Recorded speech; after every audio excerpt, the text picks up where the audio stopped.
Надоело храпеть? А на что ты готова, чтобы бросить?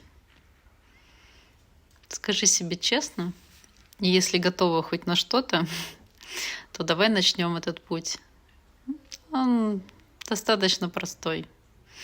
Мы займемся питанием, добавим немножко движения, обязательно запустим детокс. Хочешь, добавим энергии. И все. Пройдет немножко времени, и твоя жизнь начнет меняться в самую лучшую сторону. Ну, что может быть приятней? Пиши в комментарии, надоело храпеть,